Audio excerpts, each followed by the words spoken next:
Hello everybody, this is Albert with the Green Tea House. I hope you're doing well today. Today we're going to talk about the number one mistake people make when steeping blooming teas. Now before we begin, if you haven't done so already, please check out our back catalog of episodes and I'll make sure I put some that are germane over here. And if you haven't done so already, please subscribe and hit the notification bell and post a comment if you ever tried a blooming tea. So what's a blooming tea? I have a blooming tea here that I got from Turkey when Casey and I went to Turkey back in January of 2024. And blooming teas are otherwise known as presentation teas. It's interesting, and kind of like in the tea connoisseur world, the tea aficionado tea, presentation tea is kind of a polarizing view. There's a lot of pros and cons. Like some people think it's amazing stuff, they're beautiful, and they are beautiful when you steep them, they're beautiful. And kind of the tea purists are like, this is a recent innovation, this is an adultery of classic Chinese tea culture. So you kind of get this kind of different views on it. Casey and I think blooming teas are amazing. This is why we sell them at the tea house, because they're beautiful. Now, some people, when they see them, either as a presentation, kind of floating in a water, they think they're strange, right? It's like, you drink this? It looks like I'm just getting a vase of water that my flowers have been sitting in. I'm drinking the vase of water. And it's totally understandable the first time you see a blooming tea that you would feel this way. It's like, I'm drinking this stuff? It's weird.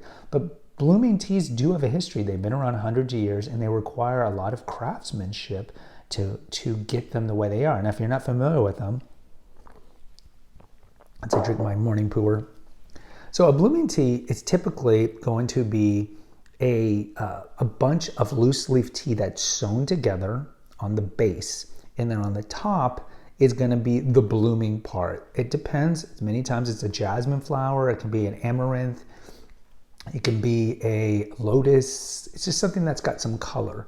So when you steep it, it's going to open up and you can watch it. This is why I always recommend when people come to the tea store to get a blooming tea, because you might not like the taste of blooming teas, but watching them open up slowly in the glass kettle is just part of the enjoying of tea. We've talked about there's a difference between drinking tea and enjoying tea. And tea drinking should be like it is in the classic Chinese tea houses, where it's quiet, ambient, relaxing, and you're just savoring the tea.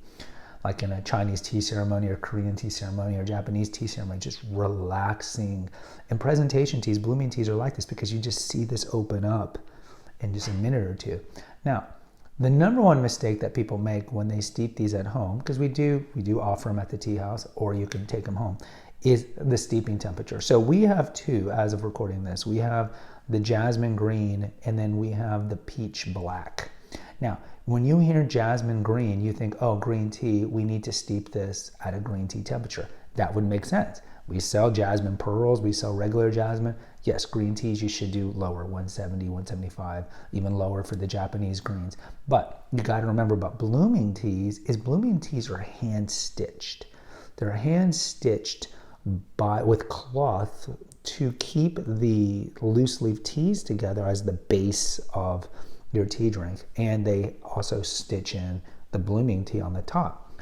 But for these to break and for this to open, you need a hotter temperature. So the number one mistake people make when they're doing blooming tea at home is they're not using hot temperature. You cannot do blooming teas at 175, even if it's a green. You need to do it, I would tell you, 200, even full boil, for it to really, really open up. And this is why I recommend, even though you might like jasmine green, I would recommend that you do our peach black, because since it's black, again, temperatures, black can be a higher temperature and it'll open up either way. Whereas if you do a jasmine green, the problem with this one is you're gonna have to use a higher temperature to open it up. But we know what higher temperatures do to greens. They make them bitter.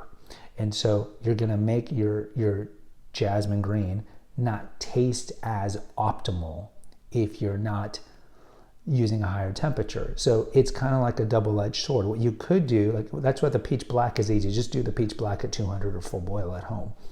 And it'll open up and it'll taste good, because black is fully oxidized and therefore you can use a higher temperature. But with the green, you have two choices. So with the green blooming teas, you can steep it at 175, but then you run the risk of it not fully opening, but at least it won't taste bitter. Or you could steep it at a higher temperature where it will fully open, but it might be a little bitter. So ultimately, it's up to you. The other thing, we have an episode on like what are blooming teas. The other thing is, remember, you can re-steep these several times. They have tons of juice because think of all the leaves. I mean, this is more than a teaspoon of leaves. This is 3 teaspoons. So you can re-steep this 5, 6, 7 times and still get a lot of flavor out of it. And the last thing I want to tell you about blooming teas is, once you've consumed them in that 6, 7 infusions in 8 hours or whatever, they're great just to have them float on water. Just every morning, kind of like your flower in your vase, is keep the blooming tea, put fresh water in a glass kind of bowl, and just have it float on top every day. And you can have them just as a presentation. That's why they call presentation teas. You can just have it as a presentation in your house for several days. They're not going to decompose. I wouldn't be drinking their infusions once you turn them into a presentation tea, but they just look very beautiful in the house. Guys, post in the comments. I'd like to hear from you. Have you ever had a blooming tea? Until next time, take care. God bless.